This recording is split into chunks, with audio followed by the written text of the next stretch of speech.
Yes. Dr. McClelland, I'm going to ask you next about decision-making or might be said absence of decision-making in relation to surrogate testing for non-A, non-B hepatitis. I'm going to start by just referring to a document but not take you to it. MRCO 5029_003 is a February 1980 set of minutes. It's the first meeting of the MRC Blood Transfusion Research Committee Working Party on Post-Transfusion Hepatitis. And you were a member of that working party. Now, what I want to do is, just having set the date, February 1980, the first meeting, is take you then to the second meeting of that working party, NHBT 5068_049, please.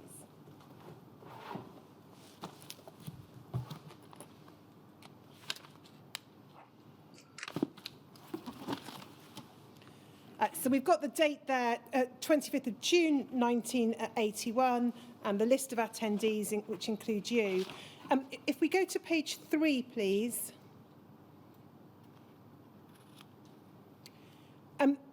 Now, this refers, I think, to a proposal you made for a prospective study and the response to it. And you've referred to it already in your evidence, but I just wanted to look at this and check that this is indeed what you were alluding to in your evidence earlier. So, screening of donors for transaminase levels. Dr. McClelland tabled a protocol for a prospective study of blood transfusion-associated hepatitis in Edinburgh and Manchester. The protocol was based on a study recently completed in the USA. 600 patients will be followed prospectively over the 2-year period. Apart from the desirability of obtaining accurate data concerning the incidence of non-A, non-B transfusion hepatitis in the UK, it was also important to obtain information as to whether the screening of blood donors by the ALT test might be of value in the UK. It was also essential to obtain well-documented specimens of serum from known cases of non-A, non-B hepatitis for evaluation of any tests which might be of value for the diagnosis of this disease and the screening of blood donors. So that's the study you'd put forward, based, as you've already told us, upon the study that had taken place in the States. Yes. And then if we look at the response, we can keep the whole of the rest of the page on the screen, please, Sally. So we see Professor Zuckerman says, well, a study was already undertaken in the early 1970s. And then about halfway through that paragraph, it said it's likely that a fresh project could cost from £50,000 to £100,000 to undertake. Careful evaluation of the need for such a project should be carried out before the working party could recommend to the MRC a fresh study should be sponsored, as the administrative difficulties encountered in the last project have been very hard to solve. And then if we go over the page, we see Dr. Polakov, top of the page, pointing out an effort should be made to follow up the patients involved in the original MRC study. So I take that as the study referred to in the early 1970s by Professor Zuckerman. I think so, yes. And then this was agreed to by the working party. Dr. McClelland's project could then be reconsidered in the light of the specimens and clinical data available from the earlier study. So is that the proposal that you've referred to on a number of occasions during your evidence? Yes, that was the first version of it. There were a couple of iterations, but yes, in essence, that's the proposal. And as we can see, it was essentially put on one side on the basis that there'll be an attempt to follow up patients involved in an earlier MRC study from the early 1970s. Correct. If we then go to, we needn't put this on screen, sorry, Sally, I'll just read it for the transcript. CBLA 301625 is the first meeting of another working party, the UK Working Party on Transfusion-Associated Hepatitis. You were also a member of it, and it met for the first time in September 1982. That first set of minutes refers to you, that you're going to produce an outline proposal that will then be considered by the working party. So we'll go to the meeting at which your proposal is considered. NHBT 5023_002.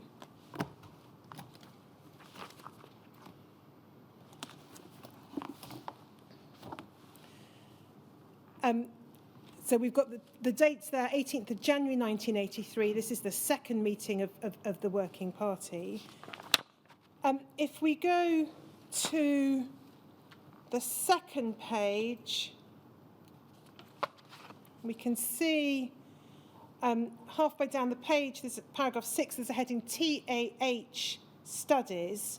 That's transfusion-associated hepatitis, that stands for, I take it. Is that right? So the heading of paragraph 6 is TAH studies. Transfusion-associated hepatitis. Thank Yes, you. sorry. Thank you. And then there's a outlined the range of different studies, types of study that could be undertaken. And then bottom of the page, it was agreed that some form of study was needed so that the UK is equipped to answer queries about any specific or non-specific tests for non-A, non-B offered from abroad. And then there's a reference to the fate of the 1974 MRC study. Dr. Gunson will again ask MRC if samples are available and if the recipients involved have been followed up to look for long-term effects. So is it right to understand that what had been proposed by the MRC Blood Transfusion Research Committee Working Party, it looks from this that Dr. Gunson's unaware of and is chasing for information about what had happened to that. Is that right? That is correct. And then if we go to paragraph 6.5, we then see that you circulated a draft proposal for a prospective study of non-A, non-B hepatitis. And then there is a discussion about who might be approached to fund that study. The reference to your proposal, I'm not going to go to it, but just for the transcript again, is CBLA 000166, I think. Was this essentially in similar form to the proposal you'd made to the MRC's Working Party? Yes, it had a bit more detail in it, but the essential features were the same. The elements, the objectives were the same. And then if we trace through what happened in relation to that proposal, BPLL 0009204_005, please.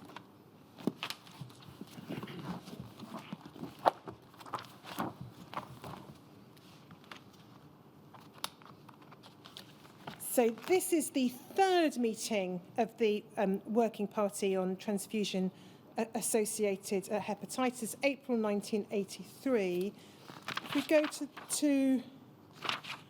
the bottom of the page, we see the answer to the query about the availability of sample studies from the MRC's 1974 study.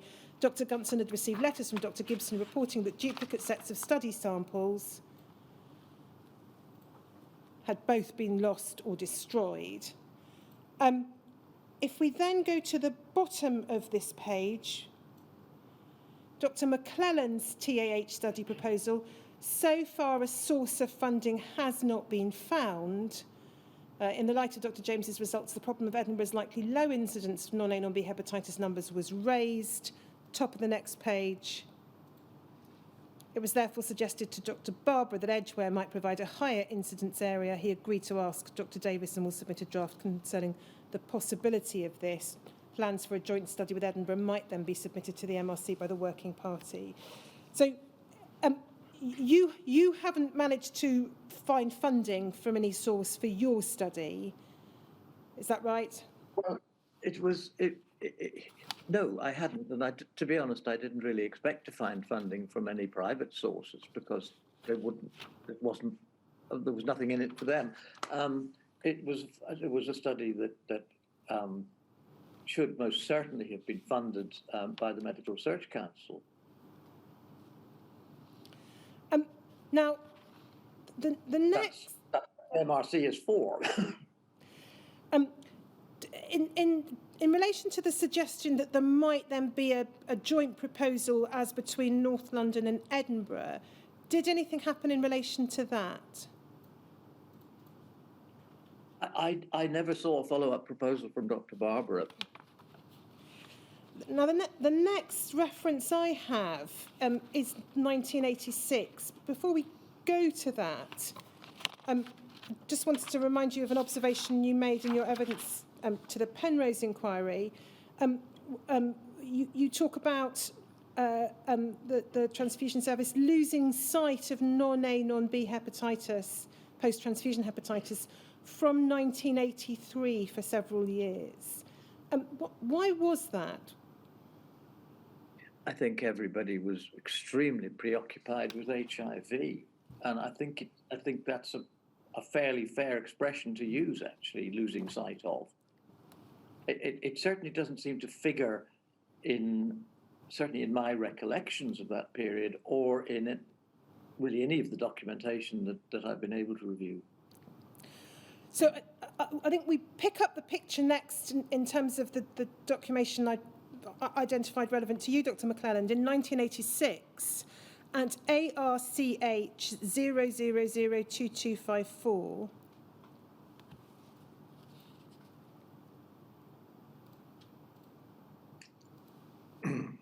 This is an SNBTS directors meeting, March 1986, and we can turn to page 8. And the heading at the top of the page is Surrogate Testing for Non-A, Non-B. The FDA Advisory Panel's recommendation published in AABB Blood Bank Week, 21st February 86, been circulated. It was noted that transfusion services in the US might soon be undertaking ALT and anti-core testing of blood donations to reduce the incidence of non-A, non-B hepatitis.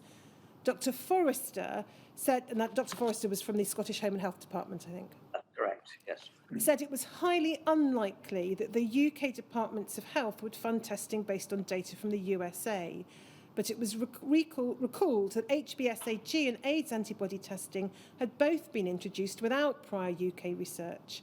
Certain clinicians and haematologists in this country had felt that the transfusion services had been slow to commence AIDS antibody testing, and others had similar views in relation to non-A, non-B hepatitis surrogate tests. Dr. McClelland said he'd be able to provide data about raised ALT levels in blood donors by the autumn of 1986, following a successful ethics committee proposal. Dr. Forrester would be glad to hear of any research but could not guarantee funding. After a full discussion, the directors agreed to give consideration to funding someone to undertake research. Dr. Cash would think about the possibilities, etc. Now, is it fair to understand that from this, at least, that this issue came back on the agenda for SNBTS really because of the likelihood, as in fact happened, that testing was going to be introduced in the States? Yes, I'm sure that's why it reappeared. Can you assist us with the reference to you being able to provide data about raised ALT levels by autumn of that year following a successful ethics committee proposal? Yes, certainly. That Dr. Gillen had commenced a study which is quite a limited study, but it was basically assessing testing the ALT levels on, I think, several occasions in a group of donors, and collecting and relating the ALT information to some basic clinical information, such as body weight, or whether donors were obese or not. I think alcohol history, and a few other fairly straightforward clinical features. That work was published. I can't actually remember at the moment. I haven't got the paper available to me just now, but it was published. And it revealed actually that the most common clinical correlate with a raised ALT level was obesity. Is this right there? That wasn't the kind of wider data that it had been suggested, really, on almost every occasion this appears to be considered, was going to be necessary in order to persuade someone to agree to fund surrogate testing? That study constitute only a very small element of the comprehensive study based on the American protocols, which I had been proposing. It really didn't serve the same purpose at all. And then we can pick it up, I think, next then at PRSE 00018880.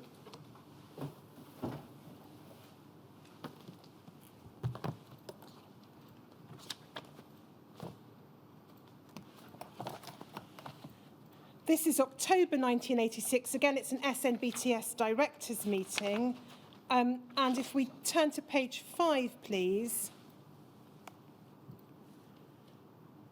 Paragraph G, so thank you, surrogate testing for non-A, non-B hepatitis. Dr. Gunson reported that 3 English centres, Edgware, Bristol, Manchester, were to study the incidence of raised ALT and hepatitis core antibody levels in their donor populations. Dr. Fraser indicated that it would be helpful if an SNBTS centre could be included in the study. Next paragraph, it was agreed that the UK Working Party on Transfusion-Associated Hepatitis was the most appropriate body to pursue the issue of implementing surrogate testing in RTCs. And Dr. Cash should write to Dr. Gunson on behalf of SNBTS directors formally requesting that this working party be reconvened with a view to making proposals to the Department of Health. So I think we understand from this, and also from the dearth of minutes in the intervening period, that working party on transfusion-associated hepatitis had essentially fallen into abeyance. It hadn't been regularly meeting. It hadn't met since 1981. The last reference you gave me to a meeting, the third meeting, was the 20th of April 1983. Yes, that's the last currently that I have. So it looks as though the date of 1981 might be an error, Right. but the point is still a good one. It hasn't met for a while. Yeah. And so if we then go to NHBT 5023_007, please.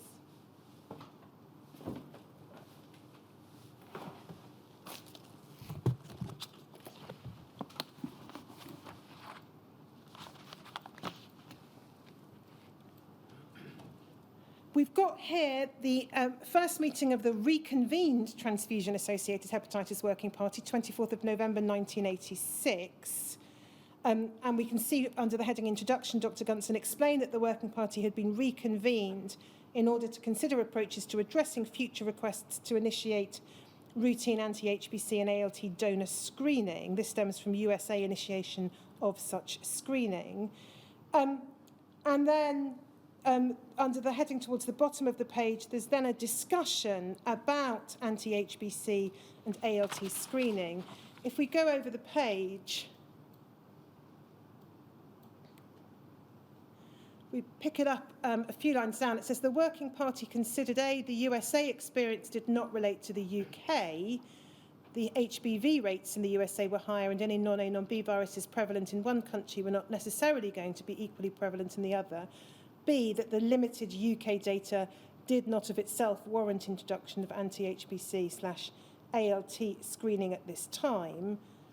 And if we go towards the bottom of the page, under the heading discussion on current data available, the penultimate paragraph says current UK data on post-transfusion non-A, non-B was inadequate to base decisions upon. If we go to the bottom of the following page, please.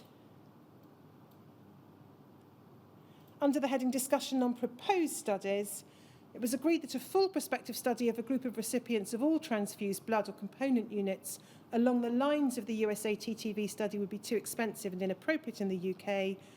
However, an application for funding of a study to follow up recipients of elevated ALT and anti-Hbc positive units, together with controls, had already been submitted by the North London Blood Transfusion Centre. Dr. McClelland expressed reservations about the value of too small a study, which, top of that page, please, which might not have the power to answer the necessary questions either in domestic debate or at an international level. And then there's a suggestion of a meeting to consider a protocol for screening 3,000 donors at 4 centres, one of which it was contemplated, I think, at this time would be Edinburgh. Now, it might be said, looking at the position as at November 1986, by reference to this meeting, that nothing's really moved on since the beginning of the 1980s. Is that a fair comment? I think it's a totally fair comment.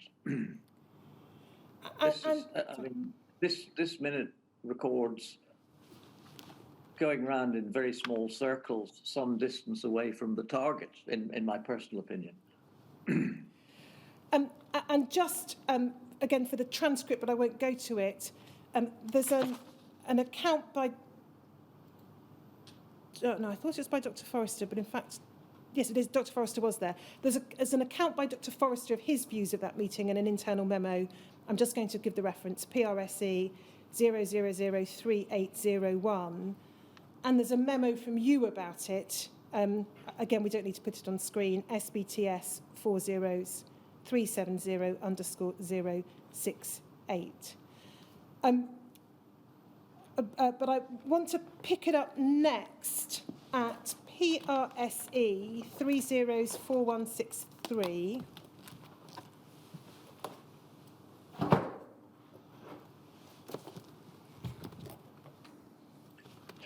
May I just add a small comment? Sorry, referring to that last minute that you showed of the reconvened working party. Although I'm recorded as being present at the meeting, I actually got stuck in the lift for a long period in one of the DHSS buildings. So I only actually attended a relatively small part of the meeting. I can't actually remember which bits of the business I was present for. Thank you. So what we now have on screen is, we're now into March 1987. This is the SNBTS Directors Meeting on the 3rd of March 1987. If we go to page 5, bottom of the page, we can pick up what was or wasn't happening under the heading Surrogate Testing for Non-A, Non-B. The UK Working Party on Transfusion-Associated Hepatitis have been reconvened to pursue the issue of implementing surrogate testing for non-A, non-B. A proposal for a study which would include the Glasgow and Edinburgh transfusion centres had been modified, and no Scottish centre was now being asked to participate. It was noted that some commercial plasma collectors and non-profit blood collectors in the US had begun surrogate testing in 1987. And then, I think if we just go to the bold print, this is what the directors agreed, to recommend to the SHHD that surrogate testing for non-A, non-B should be implemented with effect from 1st of April 1988 as a national development requiring strictly new funding. Each director should let Dr. Cash know what funds would be required in his/her region, assuming that both core testing and ALT would be undertaken in the transfusion centres. It was noted that research was being undertaken into a combined core/surface antigen test. So it seems fairly clear what was agreed at that meeting. The Scottish National Blood Transfusion Service had now reached, is this right, a collective view that rather than waiting around for further studies, surrogate testing should now be introduced. But it should be not a Scottish initiative. It should be a government-funded national initiative. Is that accurate? That was the conclusion reached at that meeting.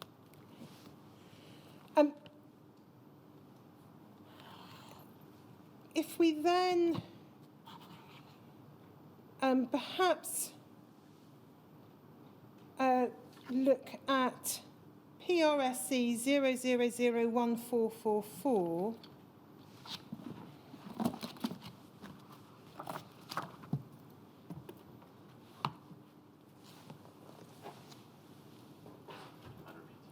let me see whether I've got that right before I repeat it.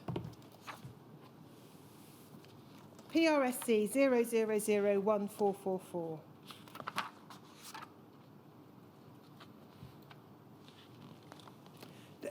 This is a letter published in the Lancet, July of 1987. The title, halfway down, just over halfway down the right-hand column, is Testing Blood Donors for Non-A, Non-B Hepatitis, Irrational Perhaps, but Inescapable. And if we go over the page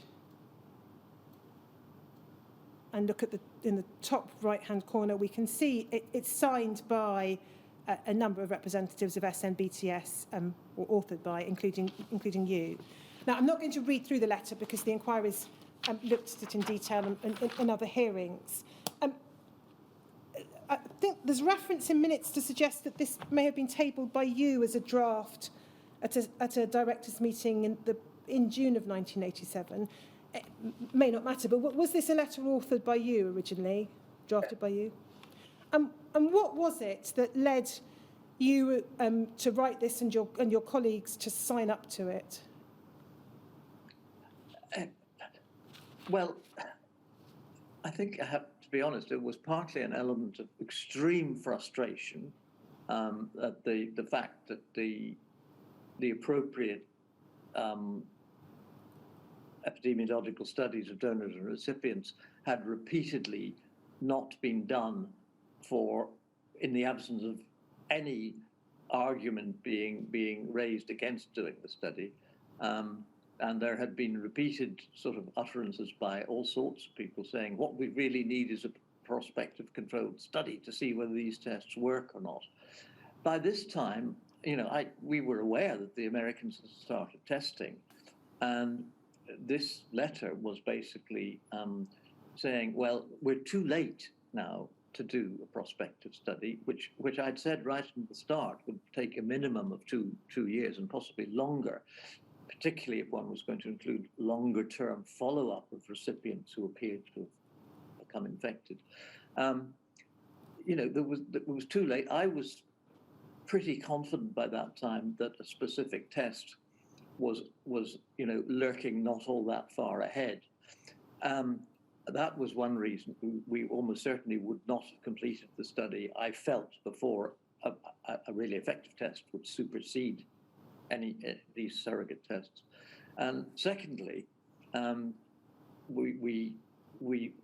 felt that we would be very considerably exposed medico-legally if the whole of America had started doing these tests and Britain said we don't need to because. The third factor was that we were already aware that the commercial suppliers of plasma products were using the fact that their plasma was tested as a marketing ploy, and I felt this would further undermine the efforts of the PFC to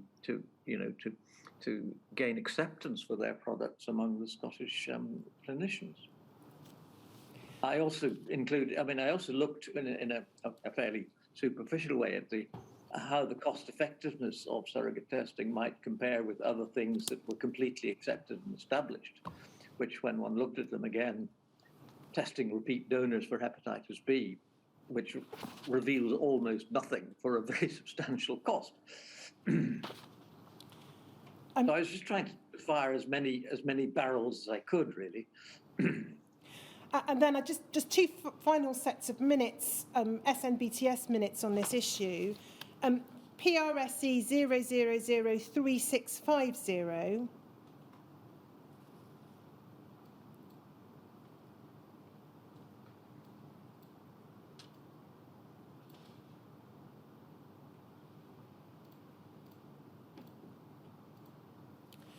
This is the April 1988 SNBTS Directors Meeting. If we go to page 4, please.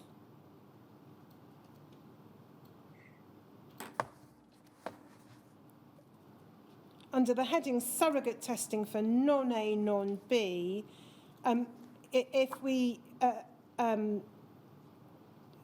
to the 4th paragraph, it was confirmed that it had been agreed not to introduce ALT testing in Scotland until it had become UK policy, but directors wished to reserve their position on this matter in the light of reports of the commencement of ALT testing in at least one England/Wales RTC.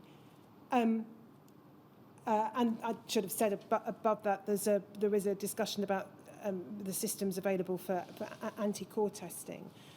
Can you just assist us in understanding what was being decided here? SNBTS was not, it would appear, willing to go it alone in relation to ALT testing. Is that correct, firstly? I wasn't. I don't think I was present at that meeting, but that's certainly what appears to have been agreed. Yes. Yes, I think you're right. You weren't present at that meeting, and then there's no reference there specifically to the position in relation to anti-Hbc testing, so the core testing. Do you know whether any particular position had been reached by SNBTS at this point in time? Well, I think it may just have been slightly omitted from the minute, because I can see above that Dr. Cuthbertson was going to assess the systems for anti-core testing. I think it was probably intended to be included in the as one of the two surrogate tests carried out, exactly as had been done in the States. I don't think we were proposing simple use of ALT testing, because the evidence that was available was looking at the outcome of using both tests. And then finally, the SNBTS Directors Meeting, December 1988, PRSE 0001626.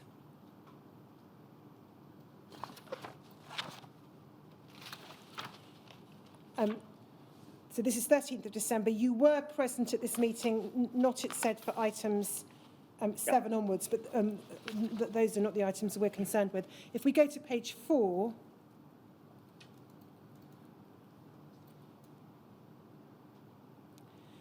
donation testing for non-A, non-B, the first paragraph talks about the microbiological validation group having not done any significant work since the last meeting. In relation to ALT technology, there's a reference to the 3 centres having been funded by the Department of Health. And then reference to the new Chiron test. And then this, JDC, so that's Dr. Cash, confirmed that Scottish directors would not commence surrogate testing until the Department of Health and SHHD supported and funded the project, which would be a task for the National Advisory Body discussed in 3B1 above to consider. And to understand that, if we go back to page 2,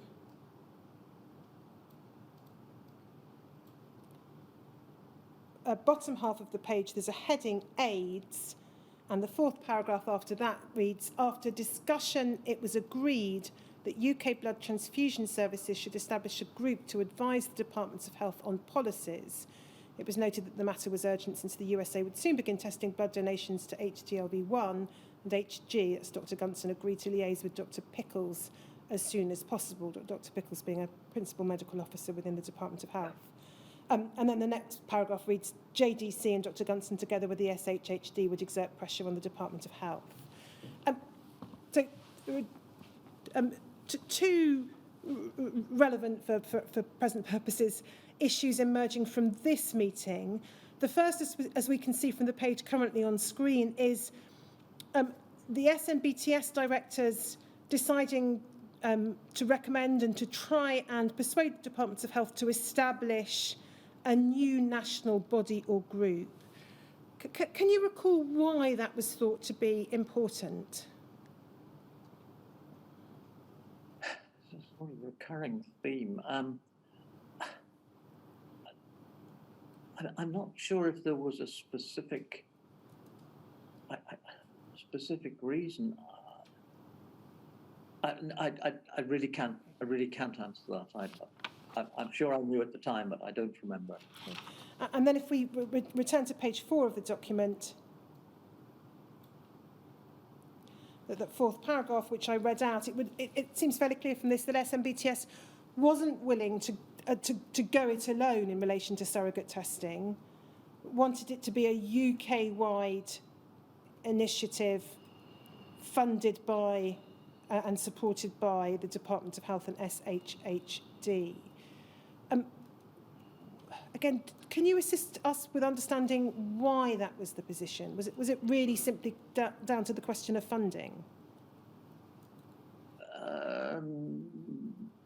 I think there was an element of passing a very difficult decision up the line here. Funding will unquestionably be an issue because it would actually have cost really quite a lot of money to set this up properly. But I feel there was a desire for somebody else to make the decision. So if we just... I mean, the organisation had failed repeatedly in its various forms, had failed over quite a few years to make a decision on really anything important to do with surrogate testing. I think this is all of the piece. And so if we just stand back for a moment and think about the picture as revealed by these documents, and clearly it's not an exhaustive account of every document in the course of the 1980s, but it is, I hope, not an unfair or unrepresentative one. Looking at that picture from the early 1980s through to the end of 1988, while recipients, patients, throughout that period of time were being infected with non-A, non-B hepatitis from the blood or blood components that they were receiving from the NHS, it might be said really a paralysis in terms of decision-making amongst the relevant bodies, with no one willing to take a decision, the bolder decision taken in the States, to introduce testing in the absence of data, and no one willing to fund at a sufficiently early stage in any event the data that would be was said to be required. Do you have any comment on that? Yeah, I do. I mean, I certainly accept your comment that there was decision paralysis, and as I think I made clear, I got very frustrated by that. But the second point I'd make is that the United States did not proceed in the absence of evidence. They had conducted the study. The evidence from the TTV study was not by any means clear cut, but there were, in the data as viewed at the time, there were strong suggestions that the surrogate test might be effective. That's the second point. So there was a justification in data, although the data was far from, in my own opinion, far from conclusive. In terms of the actual implications for recipients of blood transfusion, my own feeling is that had we introduced surrogate testing, it would in fact have had very little impact on the number of people who contracted hepatitis C from transfusion, because there's very little good data available today, and it will never become available now, to show that surrogate testing actually was effective. There is only one prospective study, which I've referred to in my evidence, which is a very complex study, very difficult to interpret. The authors made the interpretation that surrogate testing would have provided a benefit. I'm not convinced by that, personally, by that interpretation, and I've said in my evidence that I think it would be really very important to get some independent expert assessment of the full data from that study to see what conclusion could be drawn by an independent person. The third point refers to a document which is in the inquirer's possession. It's 0040 PRSE 40290, which is the report It's data from a multi-centre UK non-A, non-B surrogate marker study. Big document. I have taken a look at that, and my interpretation, which I freely admit may be flawed, but my interpretation is that the data from that very substantial study, 10,000 recipients, 10,000 donors study, would suggest that there was an extremely poor correlation between a donor being HCV positive and having a positive surrogate marker. Now, again, I would commend it to the inquiry to get someone with much greater interpretive skills than I have to take a look at those data. It's particularly ALT testing is dealt with in volume 1 of the study, and I think the volume 2 refers to core testing, and there's a section then that looks at both tests. This was done at a time when hepatitis C antibody testing was available. So within that data, one can see how the surrogate tests jointly and singly and jointly actually overlap or don't overlap with the HCV specific tests. I say it needs somebody with better skills than me to give a confident interpretation of that. Dr. McClelland, thank you for that. Can I just ask you this in relation to the first study you mentioned? Is that a reference to a Canadian study, or is it a different one that you were talking about? So it's Maurice Blachman and colleagues. It's a study that was carried out at, before. Part of the data was obtained before HCV testing, and then HCV testing was commenced, and they continued the surrogate testing concurrently for a period. As I said, I find the study very difficult to interpret, and I'm not confident at all that I have interpreted correctly, but I'm not convinced that it proves the effectiveness of surrogate testing. I will just put that on screen because we've got that available. PRSC 0004703. That is the Canadian study. So far as I'm aware, there's only a single publication of that study. So this is the one you're talking about, I think. Yeah. That's it. Yes, that's it. It's in the Lancet. Yes, it's in the Lancet. Yes, and then we can probably just see what's said in the summary there. Canada's not introduced the surrogate marker tests to screen donated blood. We evaluated the effect of non-A, non-B surrogate markers in reducing post-transfusion hepatitis in a prospective randomised intervention studies, 1988 to 1992, and then we just look at the last paragraph of that column. Our study indicates that the screening of blood donors with the non-A, non-B surrogate markers was of value in reducing HCV infection before HCV screening began, but subsequently the value of screening cannot be clearly established. So that's the one that you were talking about. That's absolutely right, yes. Dr. McClelland, I'm going to move now to the question of hepatitis C screening, which I can take much more quickly. If we just start with a letter, as ever, from Dr. Cash. Forgive me while I get the reference. NHBT 40/188_014.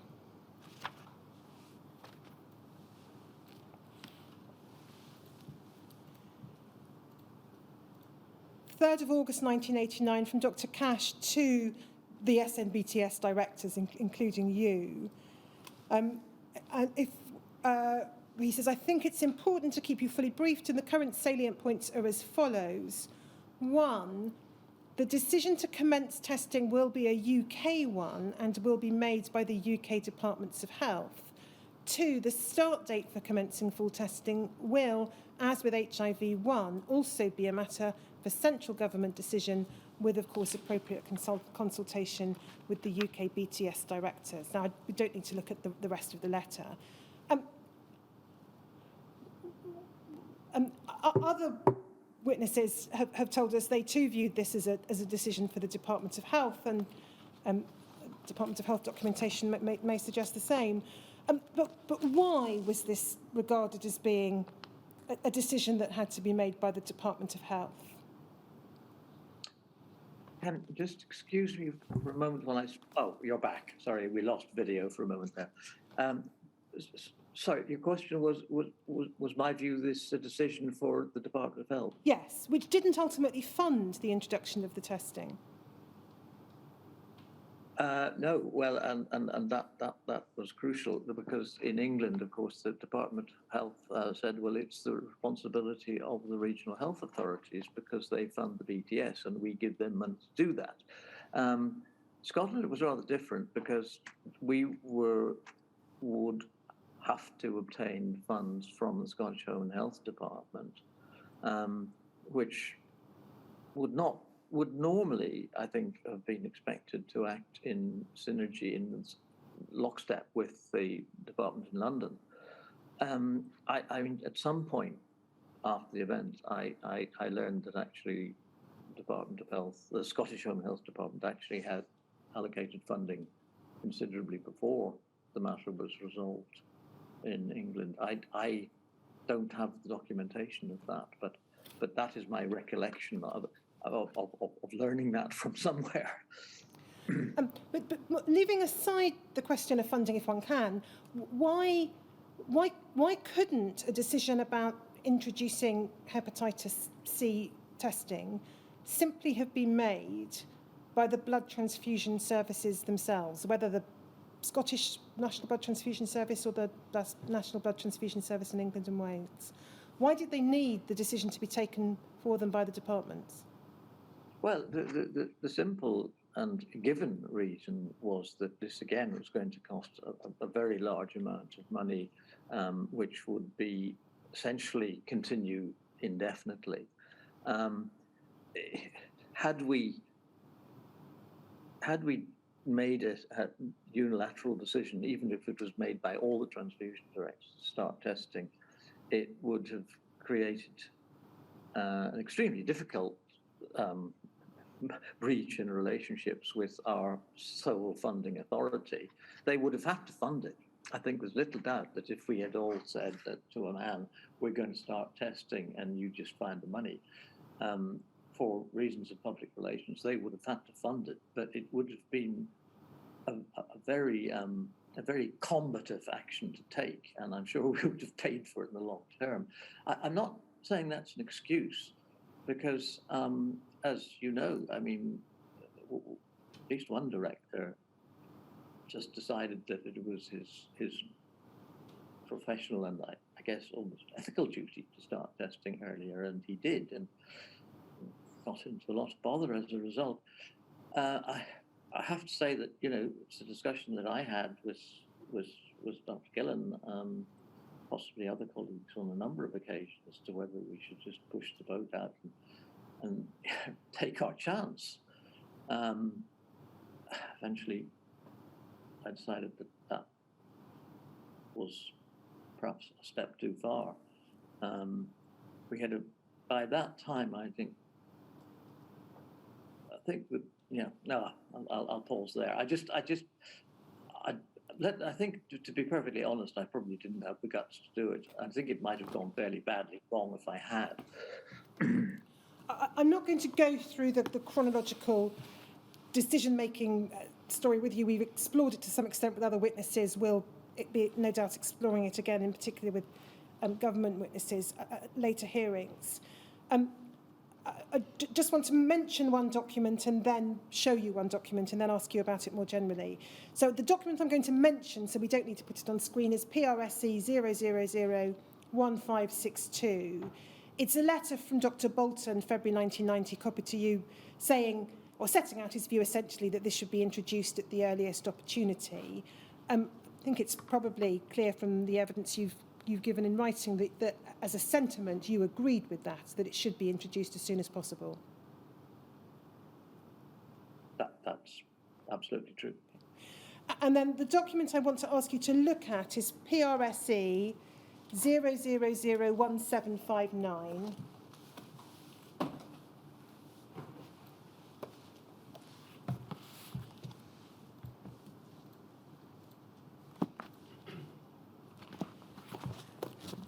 This is a letter from you to Dr. Cash, 11th of June 1991.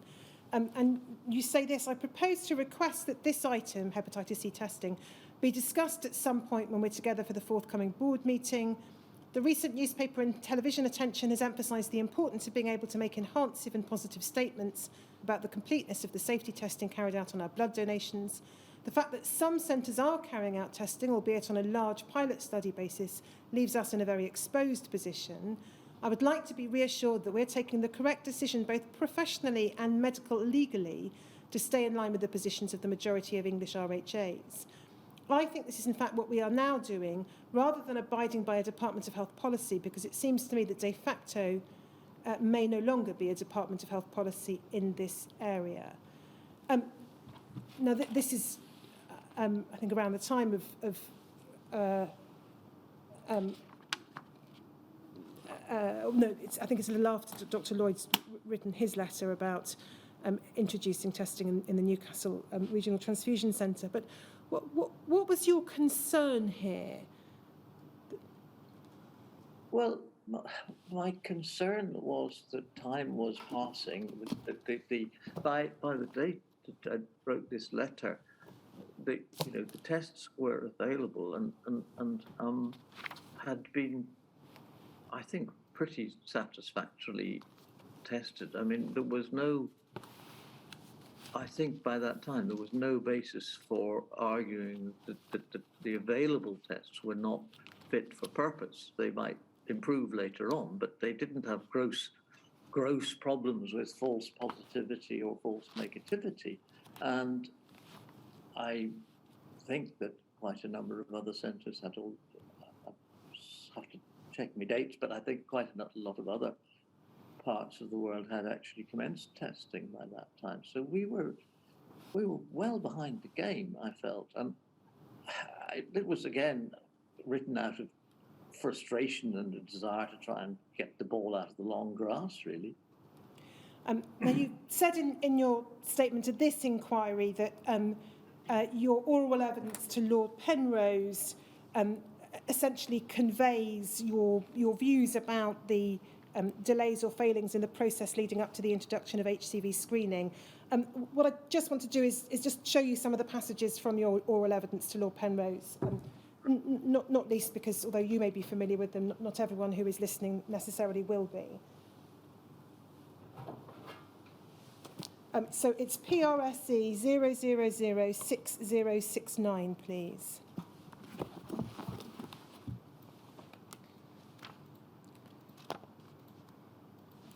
And we can pick it up from page 62.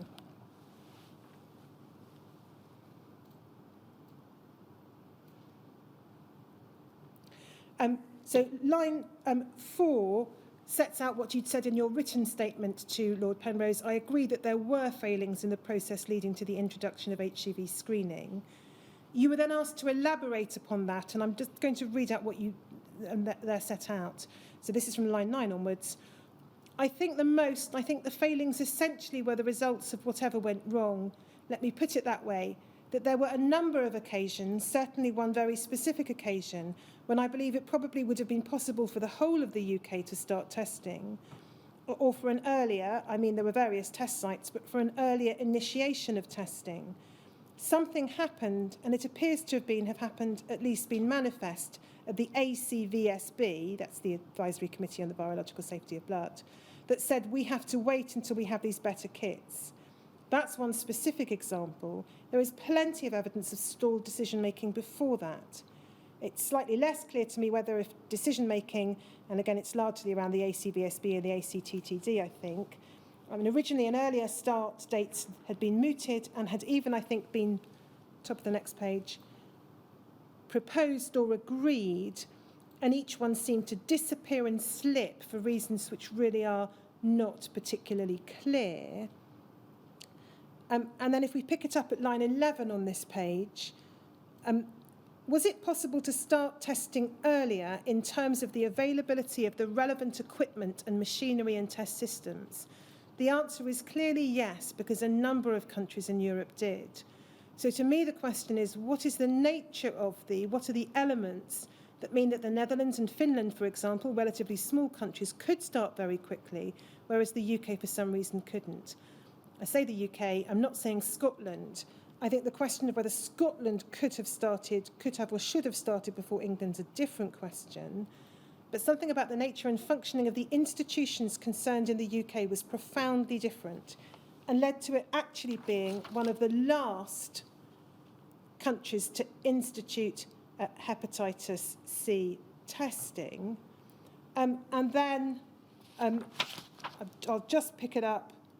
You say more about it, but I think those were some of the core points you were making.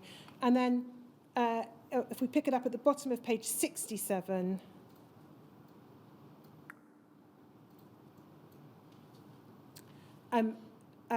you say, line 16, looking back now, I find this very hard to understand. I have to come back to what we discussed on a number of occasions before, which is what could be the explanation for that lack of urgency, because that's what it is.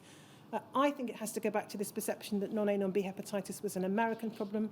I can't come up with a better explanation, because it's not that we're dealing with people who are negligent or unconcerned with patient welfare or motivated to try and do a very good job, yet the lack of decisions in retrospect are extremely hard to understand. And then again, your evidence continues, but I'm not going to read out the entirety of it. You've told the inquiry that you stand by those views in your written statement to this inquiry. Is there anything further that you would want to add or amplify by reference to what is set out there, or indeed in the rest of your evidence to the Penrose inquiry on this specific topic? I don't think so. I think I said my piece fairly fully there. I'm then going to turn to a different topic, which is about safe transfusion practice. And I want to start by asking you about the position under your directorship of the South East region, so focusing 1979 through the 1980s and into the early 1990s in particular. And then we'll look at the later part of your career after that. We've heard some evidence from other witnesses of their involvement in seeking to educate clinical colleagues about the risks arising from blood transfusion and the steps that could be taken to ensure a better or more proportionate use of blood and blood products.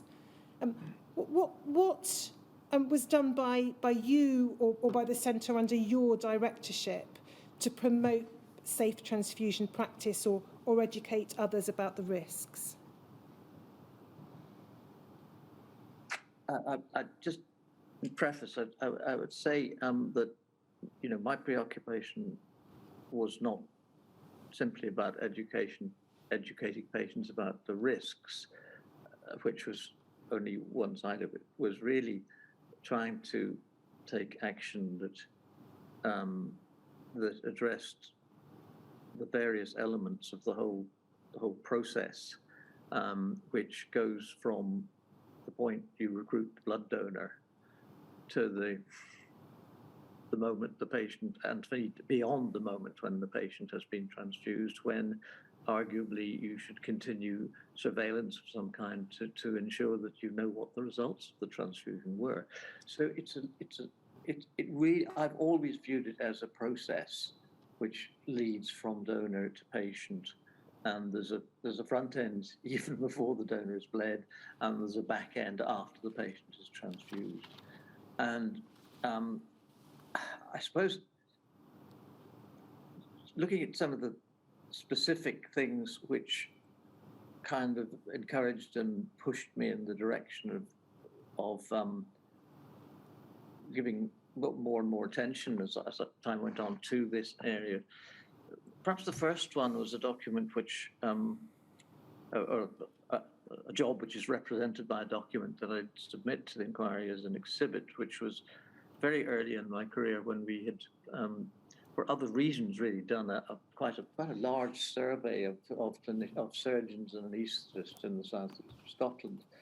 We did this because a lot of them were quite concerned about the amount of red cell concentrates that we were supplying to them in the effort to produce more plasma.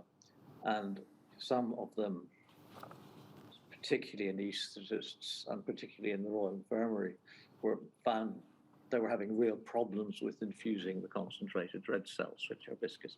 Anyway, we thought one way to sort of get into dialogue with clinicians was to actually do a careful survey of finding out what they really thought about transfusion and what they could tell us about their current practices.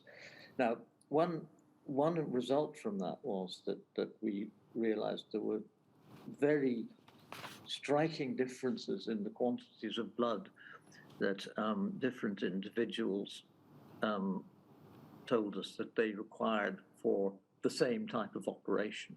For example, a primary total hip replacement, which is relatively speaking, a standard operation. There were very big differences reported, but this was the clinicians' reports. It wasn't data. So some years later, I became involved in a big European Union funded study called Sanguis, which was specifically set out to investigate this variation in practice in surgical blood transfusion in about, I think, 9 or 10 European countries, studying, I think it was 7 or 8 surgical procedures, which this was really pre-endoscopic surgery, being at large scale, very similar procedures. And again, what we found in brief was really spectacular differences in the quantities of blood that people used, and we were studying actually what was transfused, not what people said was transfused. For example, we found one centre that reported that no blood was being used in their elective coronary artery bypass grafting, and we didn't believe it. And we sent somebody down to Portugal to interview the surgeon concerned, and discovered that it was absolutely true. He had developed his technique, so he virtually never transfused people, whereas in my own centre, 5 or 6 or 7 units of blood per operation was not at all remarkable. So that was the second thing that I thought, this is about, if we're worried about a finite risk in each unit of blood, then if we can work with the clinicians to, first of all, to understand that concept, and secondly, to look at their own practices to reduce the amount that they use, that would be very helpful. It would move us in a good direction. And the third sort of, and the last thing I probably want to add just now, was that a little bit later, I think 1994, I think, this was another initiative like Professor Cash. We jointly decided to approach the Department of Health to bring together a group of clinicians, practicing clinicians, and some health service managers and so on, to develop a document of some kind on basically looking at the broad issues concerned from the the whole donor recruitment to the clinical use, but focusing on the clinical use and trying to bring in some what for me were then relatively new concepts of sort of clinical quality management, the sort of stuff that I've forgotten his name, American author who published, come back to me in a minute, a great deal on this, and very, very thought-provoking. So we produced a document which I've sent you the contents pages of this simply because I didn't think you'd want the whole thing at the moment, which looking back on it and sort of glancing it again, I think I'm quite proud of, because I think it laid out a very good agenda for the sort of scope of actions that were required at each part of the clinical process, from right through to the follow-up of transfusion, and put in place a series of recommendations, and included, quite at the request of the then chief medical officer, who was Professor Robert Kendall, put in place a section about what needs to be done to make these happen, because, as he said, guidelines usually gather dust, and we wanted something that would happen. And looking back on this document and sort of recalling what we have done over the last, and I say we, I mean the transfusion community, with clinicians and health board people increasingly, we've actually done a lot of these things, which makes me feel a lot better about it, because this report didn't gather dust. And around about the same time, there were initiatives in England, and I'm not sure about Wales and Northern Ireland, but these issues were being explored there also. So we certainly didn't have a monopoly on this.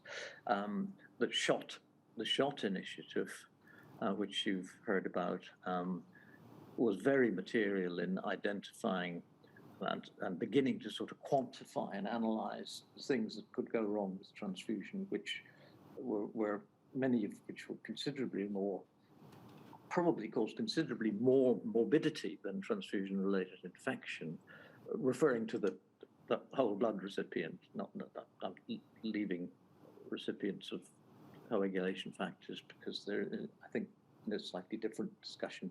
But so that the initiative nationally was supported by, I think, by 2 conferences convened by chief medical officers of the the UK countries, which were working conferences which led to recommendations and so on. And really, since then, this has become, a very significant part of hospital activity, with the development of transfusion committees, the extension of clinical audit, and I hope also improved data systems. One of the things that I spent a lot of time on in my last years was developing a system to solve a problem which you have discussed with a number of witnesses, which is, how do you really know which unit of blood goes to who, where, when, and particularly of interest to me, why? Now, I was involved in initiating a system which I'm delighted to discover recently is now actually working routinely, which is called SNBTS, or NHS Scotland Account for Blood, and that's what it does. So it means that we have actually linked the transfusion service data systems with those of all the hospital blood banks, which required a lot of IT work, as you can imagine. The data, the patient identifiers, can do link with the morbidity records, or all the clinical records that are held by the national IT service for the Scottish Health Service. So we now actually have good sources of data which allow anyone who needs it to see where the blood's going. So an individual surgeon, for example, or a group of surgeons, or a clinical unit can get data on the use of blood for hip replacements or whatever it is, and monitor it. And if we need to track a transfusion for a sort of look back, or for an investigation related to the donor and the transfusion, the data is there both on the donor side and the patient side. So that link, which we envisaged back in the 80s with the first IT system, but now, to my amazement, actually works. So we can do that. And I think, as in so many areas, that ability to actually have reliable data about what's actually happening is probably going to be one of the big keys to real improvement. It's a huge program. I mentioned also in my evidence a website which is called Better Blood, or no, it's called Learn Blood Transfusion. Sorry, and that is the result. I don't know whether it started with us in Edinburgh or not, but we set out early on in this to try and provide education for the nurses on the safe administration of blood, and rapidly realised that the scale of the operation was such that we simply couldn't do it. We didn't have enough staff to do the teaching, and that was the beginnings of the distance learning program, which is now national, and as I say, it can be viewed. It's extensive on that website. Can I then just? I don't want to say more now because time's going on. If I can just pick up on just a handful of points arising out of that. The first initiative you worked out, you mentioned the survey that was done. I don't think we need to go to it, but the reference for the transcript is WITN 6666024, and that was from 1983.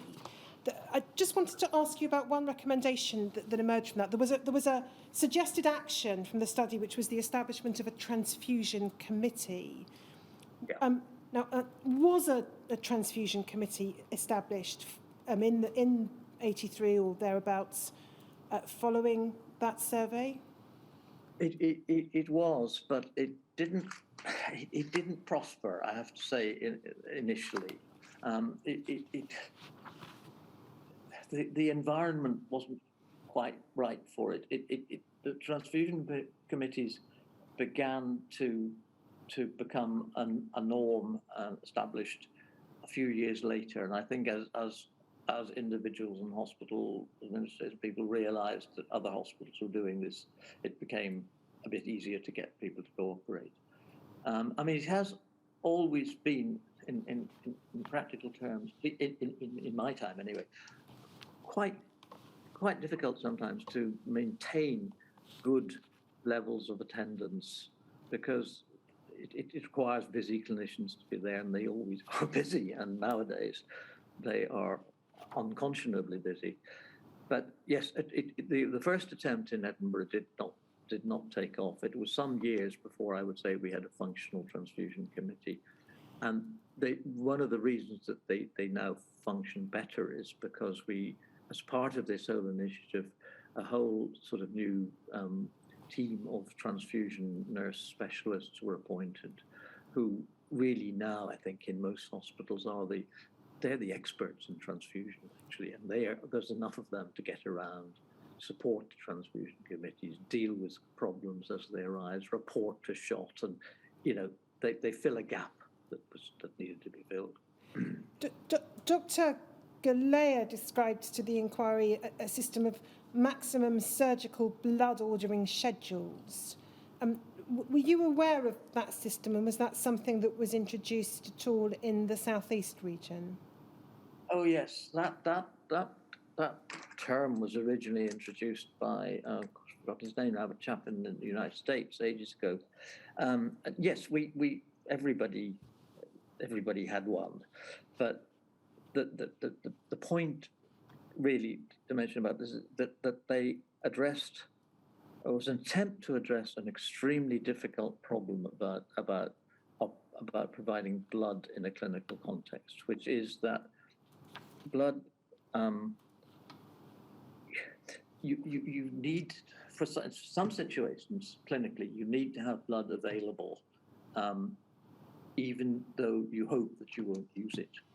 But you may, depending on the nature of the surgery that you're doing, you may need it very suddenly. So if you need it, you don't want to wait half an hour until it comes from the blood bank. So people have been in the habit of ordering 2 units of blood or whatever, may not get used, but it has to be sent out of the hospital, out of the blood bank's controlled conditions, to the ward, where it used to sit in whatever fridge was available in the ward.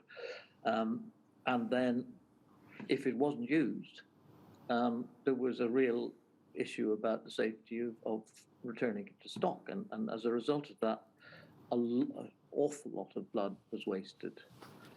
The surgical blood ordering schedule was an attempt to reduce that wastage by having an agreed menu for a particular operation. So for a hip replacement, you might agree that 2 units was a reasonable order to supply on hand. For an uncomplicated gallbladder surgery, you shouldn't order blood at all, but you could use an alternative procedure called a group and save, which meant that the blood was from the patient was submitted, tested, and all the scientific information, serological information about the blood was available, so that you could have literally pick a unit of blood out of the blood bank and send it immediately. So it was a halfway house. And then you mentioned the 1995 report, Optimal Use of Donor Blood, I think was the name of the report. That's right. I'm not proposing to go into the details of any of it, but is there any reason or any good reason why that kind of initiative wasn't undertaken or couldn't have been undertaken at a much earlier stage? I don't mean necessarily by you directly, Dr. McClelland, but by the transfusion service or those involved in transfusion practice? I think probably not. I mean, there were a few pioneers. There was a doctor in Australia called Isbister who was sort of on this track a while before we were, but not. I think it's fair to say not very much has been done in focusing on this area. You know, one of the reasons that personally that I got quite exercised by this was because, unlike most of the blood transfusion, well, unlike all of the blood transfusion services in England, we lived in the hospital, and we ran the clinical blood banking for the hospital, as we discussed yesterday. So we were very close to the patients, and the clinicians would come and barge into my office if something went wrong. So, you know, we had more motivation, if you like, to get involved in this area, simply because of our day-to-day experience.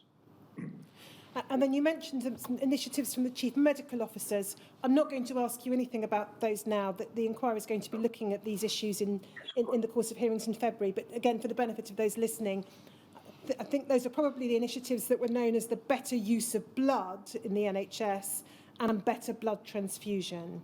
Is that right? That's correct, yes. Yeah. So I've got 2 final topics of my own for Dr. McClelland. Look back and VCJD, both of which I intend to do without looking at many, if any, documents, but it will take 10 minutes or so. I'm in your hands, and indeed Dr. McClelland's preference. Well, let me ask Dr. McClelland. The options are these. We can have a break now. It's the usual time to have a break, and if so, it'll be about 20 minutes. Allow a cup of tea, etc. Or we can go on. Council tells me about 10 minutes, so allow 20, and she will finish her questions.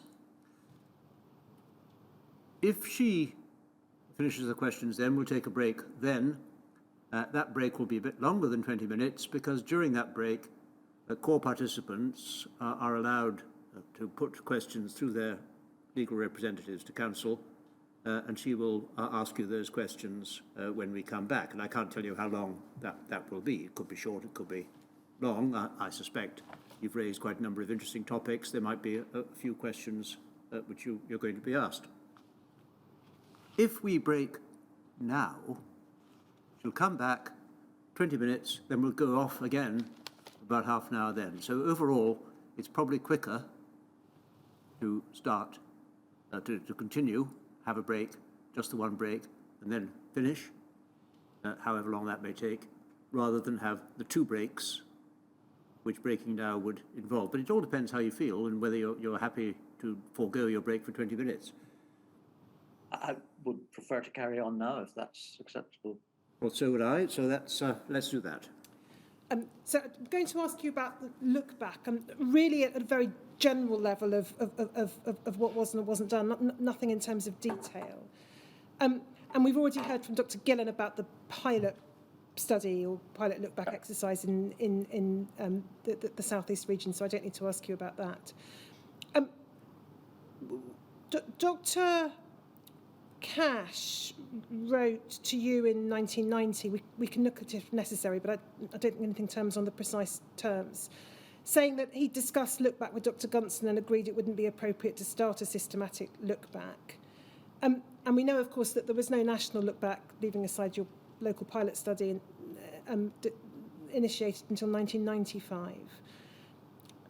Do you have any views or concerns about the lack of a national look-back exercise until 1995?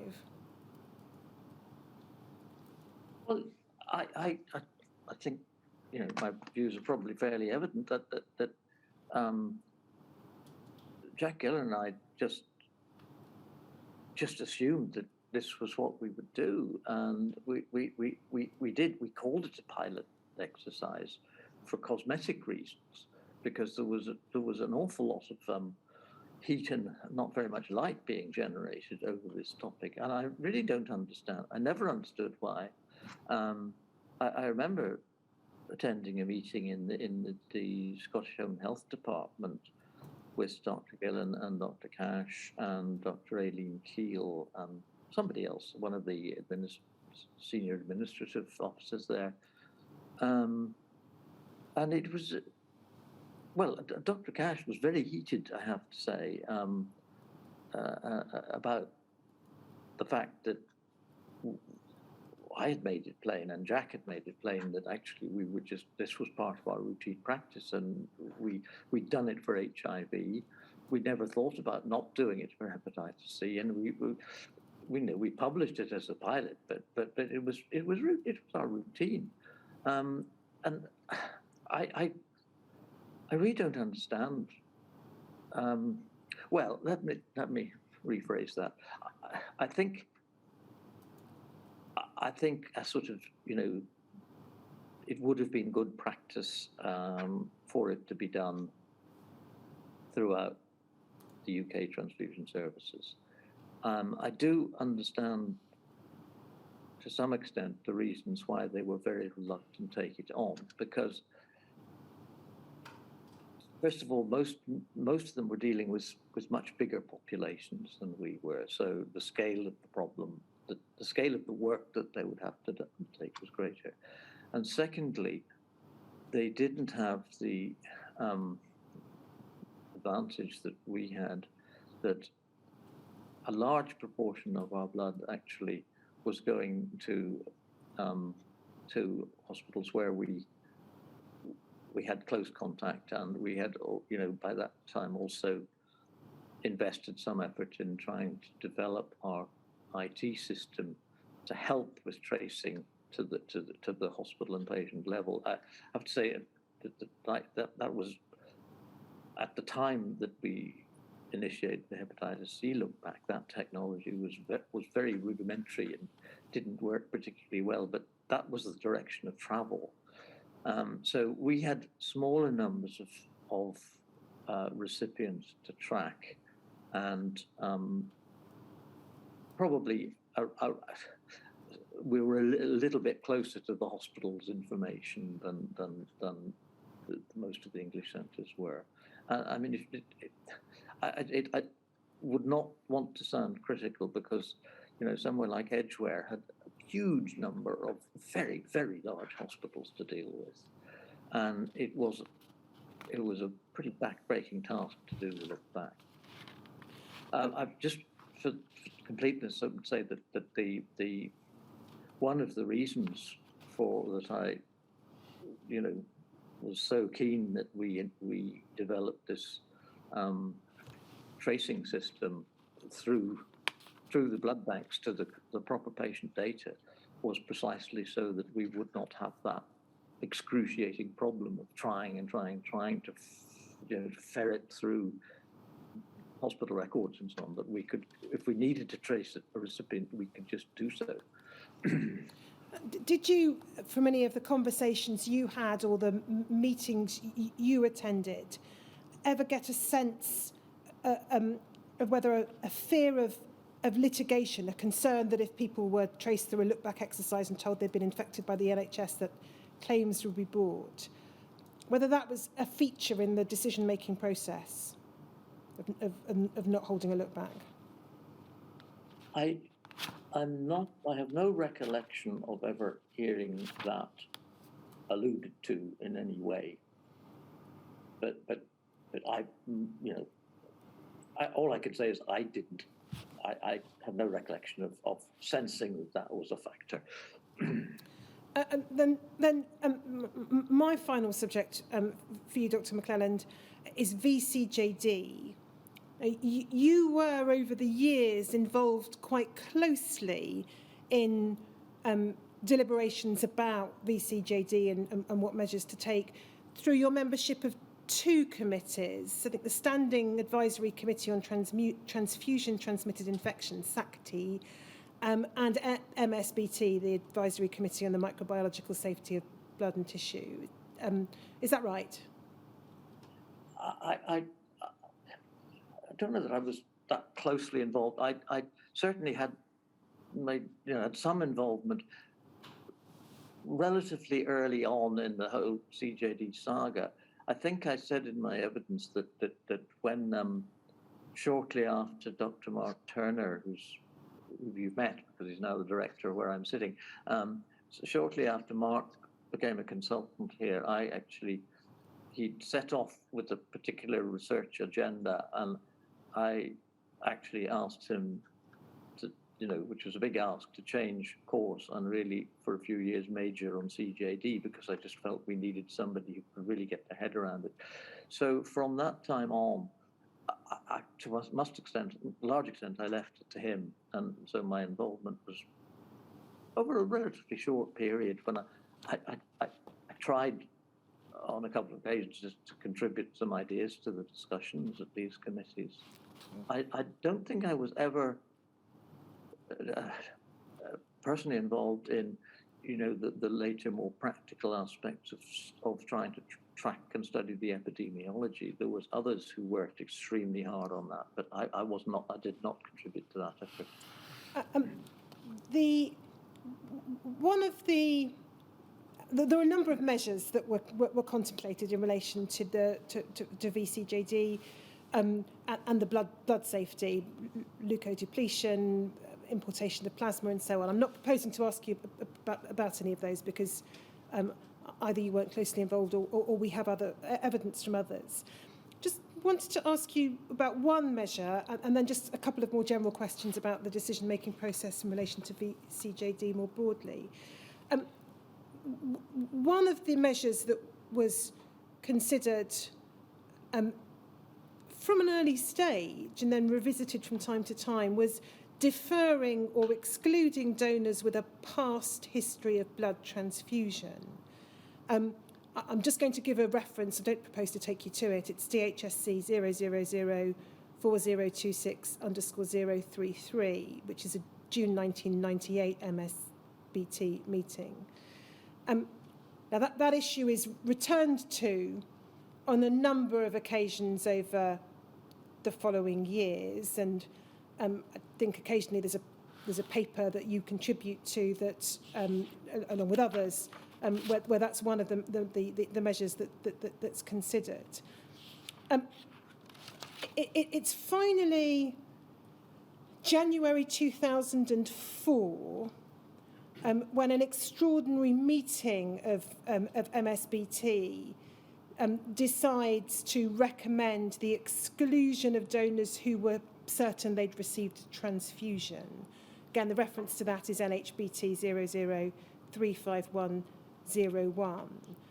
And that extraordinary meeting was called because there was now a case where it was thought at least possible, if not probable, that there had been VCJD transmitted through transfusion. Very generally, without taking you to laboriously through the various different minutes and meetings when it was considered, can you recall what the concerns were about introducing that measure and why it wasn't ultimately introduced until 2004? To be honest, I can't remember discussions about it. I think that, I did, as you say, I submitted a paper to MSBT, which was the product of discussions with many colleagues in my own centre who had thought a lot about this. And I think probably exclusion of previously transfused donors was one of the options there. But that paper was really intended as options for discussion, and each one of them probably would have required extensive evaluation. As far as your specific question, why was the concern about excluding transfused donors? I can speculate as to why it would have been, but I can't remember the discussions, and I may have missed them. I haven't read minutes of a discussion of that topic that would give a good explanation for it, other than the obvious one, the obvious ones. And when you say the obvious ones, you mean the loss of donors? Well, the loss of donors would be one thing. The difficulty in ascertaining whether people actually had been transfused is another. And in this, if that was introduced, you'd have to give the benefit of the doubt. If people thought they'd been transfused, you would have had no option but to refuse them. And the third thing was, as it were, the message that was transmitting to donors, that one could envisage a situation that a journalist got interested in this story and could produce a fairly horrific piece suggesting that all but blood donors were now carrying VCJD. And I think that probably was a concern, that actually this could misfire quite spectacularly. And as we now know, throughout this period, for a long period, there had been no incidence of transmission by blood, and even today, the numbers are spectacularly small. I'm just going to ask you to look at one paragraph in one set of minutes of the MSBT, and then ask you a question about it. DHSC 0038559_048.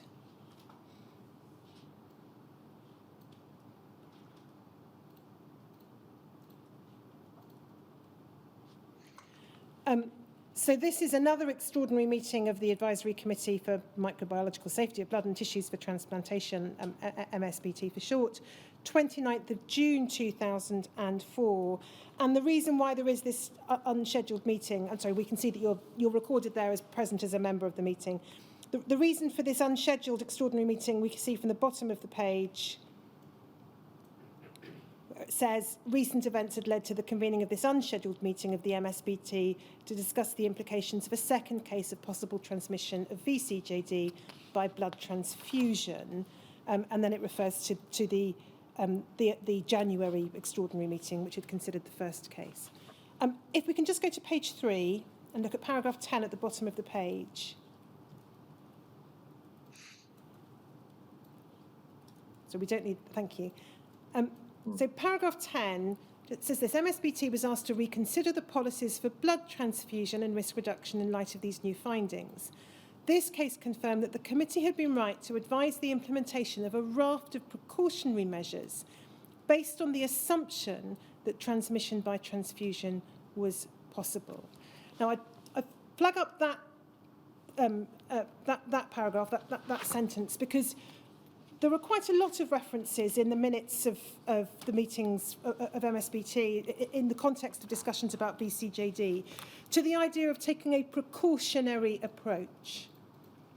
And so even though there had been and no cases until the two identified here of no identified cases of transmission by transfusion, a range of measures had been taken by or on the recommendation of MSBT, really just because of the possibility that it might happen.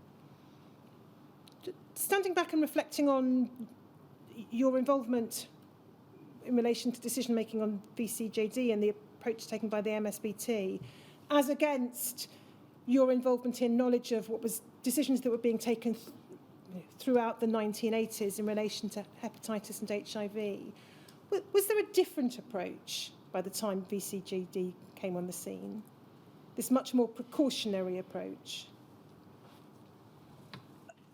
I think it's unquestionably, if you look at the decisions made about CJD, as the minute says, a raft of decisions, and the hesitancy about making decisions about surrogate testing, about HIV testing, about non-A, non-B, about hepatitis C testing, they belong in a different universe, really.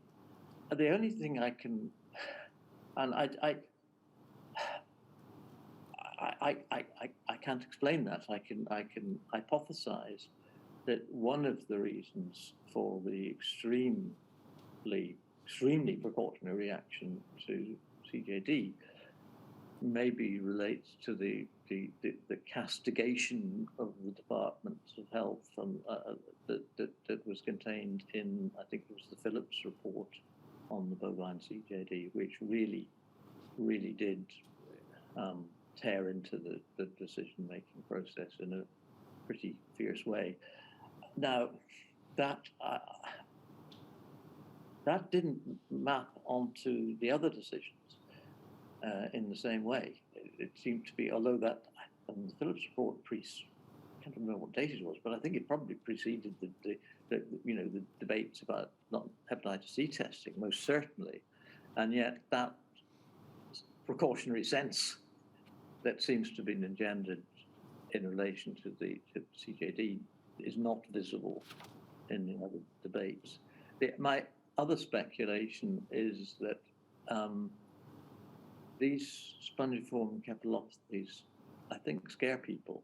I think they're scary diseases. And in a way, people are much less familiar with them than they are with the concept of virus diseases. There's a vague association with cannibalism and eating people's brains. The mad cow thing was absolutely horrific. The pyres around the country. So whether there was a sort of psychological, real fear about that in a way that somehow we've already discussed, there wasn't a real fear about non-A, non-B hepatitis because I felt there was a prevailing belief that it wasn't really all that serious for quite a lot of the time. And these are speculations. Thank you. So those are the topics I was proposing to cover with Dr. McClelland. But if we could take a break of reasonable duration, because I anticipate we've covered a lot of ground and there might be quite a few questions I need to consider. Well, how would you define reasonable duration? Well, if we could take a break until 4:10. Yes, certainly. 4:10. We may, if there are a lot of questions coming through, Doctor, we will just review the position and let you know.